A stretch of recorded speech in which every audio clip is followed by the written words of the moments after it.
Hello everyone, this is Latasha Blanton from the Real South Africa Travel and Tourism. And you're going to have the opportunity to travel with Phil Scott to sunny South Africa. You guys are going to have the opportunity to come to Johannesburg, and you guys are going to be coming to Durban. And we're going to set it up perfectly. It's going to be like a luxury experience for you guys. At the same time, you're going to be getting some culture. And of course, you're going to get an opportunity to talk to Phil, hang out with Phil, and get his views on Africa and South Africa.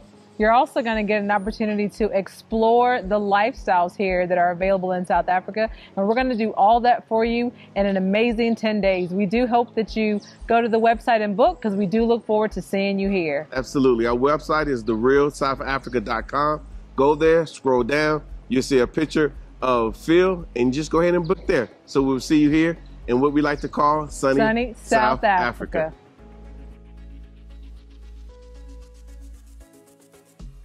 There's a story we covered a few months back regarding a South African teacher in China that goes by the name Nolusindiso.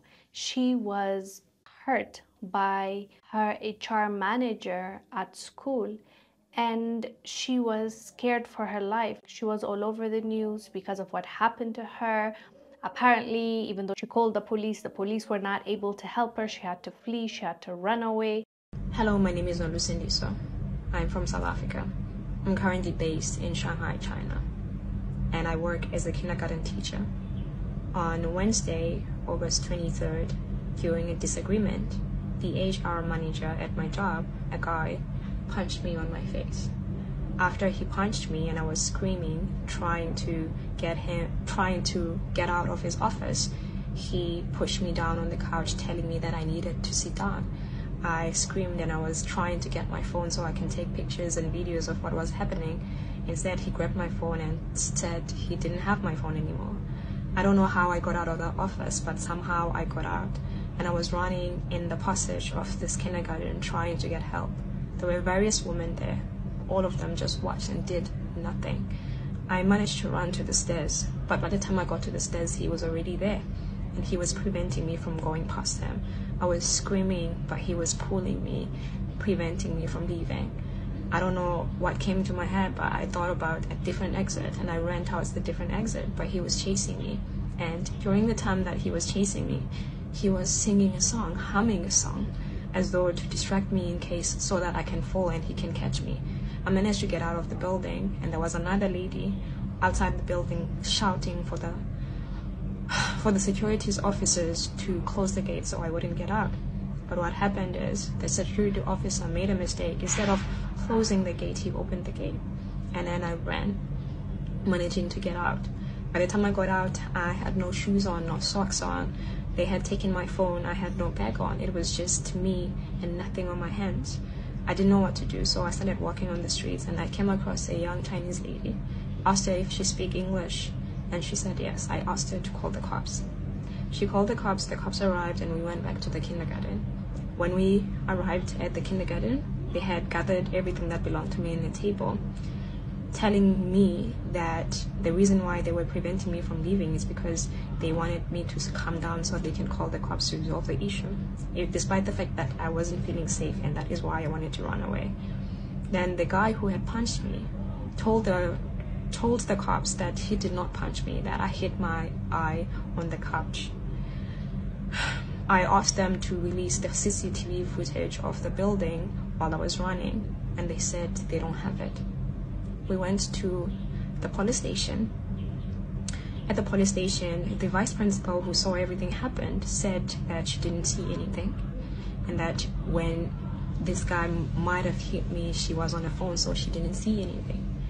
When I arrived there, the cops basically told me that my visa is expiring next week, and I do not have proof that this guy has hit me, and therefore I needed to settle. Feeling like I didn't have a choice, I ended up settling for compensation.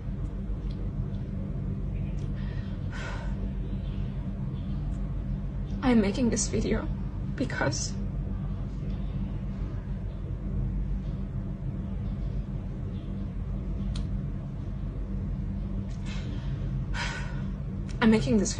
there are so many of us out here who are suffering under the hands of our employers, who continue to disobey the law and treat us very poorly.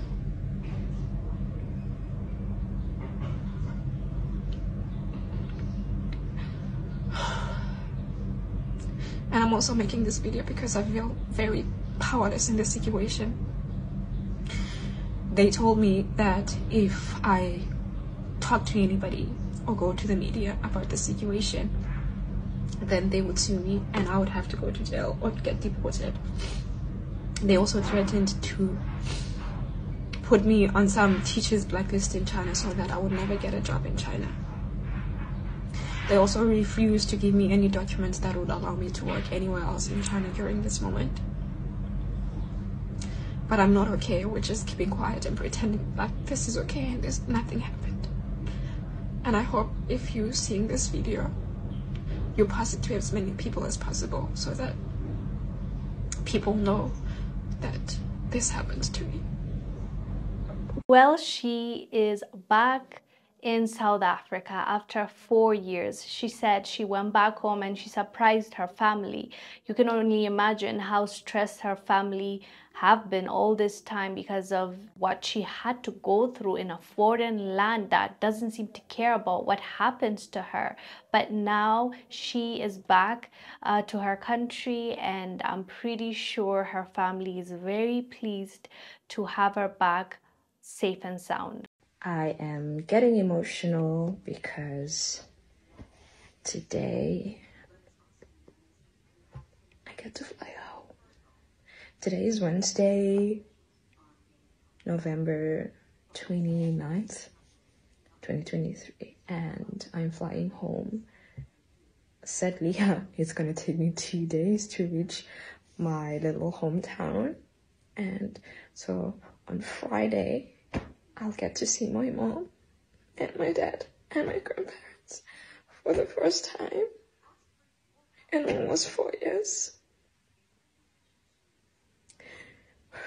Okay. Finally, around 10 a.m. on Thursday, November 30th, I landed in Johannesburg. At this point, I was very tired and also overly emotional because I couldn't believe that I had finally arrived in South Africa after what feels like forever, 3 years and 10 months to be exact.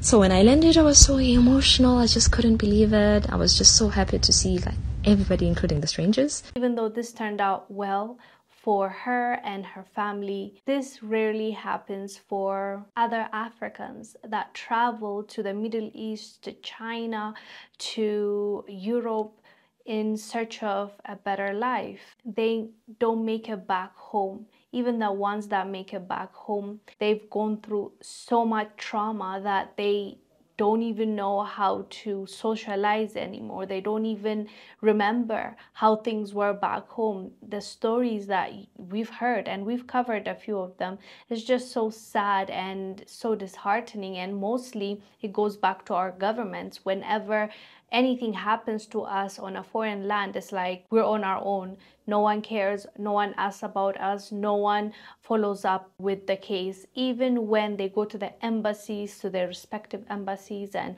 ask for help, they're usually denied, or they're told, there's nothing we can do for you. That makes the other countries bold. That makes them understand that if we do anything to this person, no one's going to claim them, no one's going to do anything about it. So they treat us like they want to, and there's no consequence. But it should stop.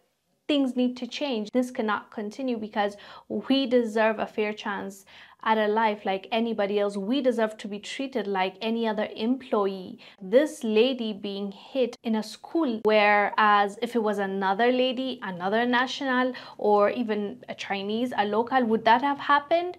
We doubt it. It happens to us because of the color of our skin, and they know our governments would not do anything to help. So no one is going to hold them accountable. So it needs to change, because it's not fair. Our lives matter the same way as anybody else's. And I think it's about time that we start demanding for respect, and it starts from the leadership. Anyways, fam, let us know down below what your thoughts are about this. I am Wongel Zelalem.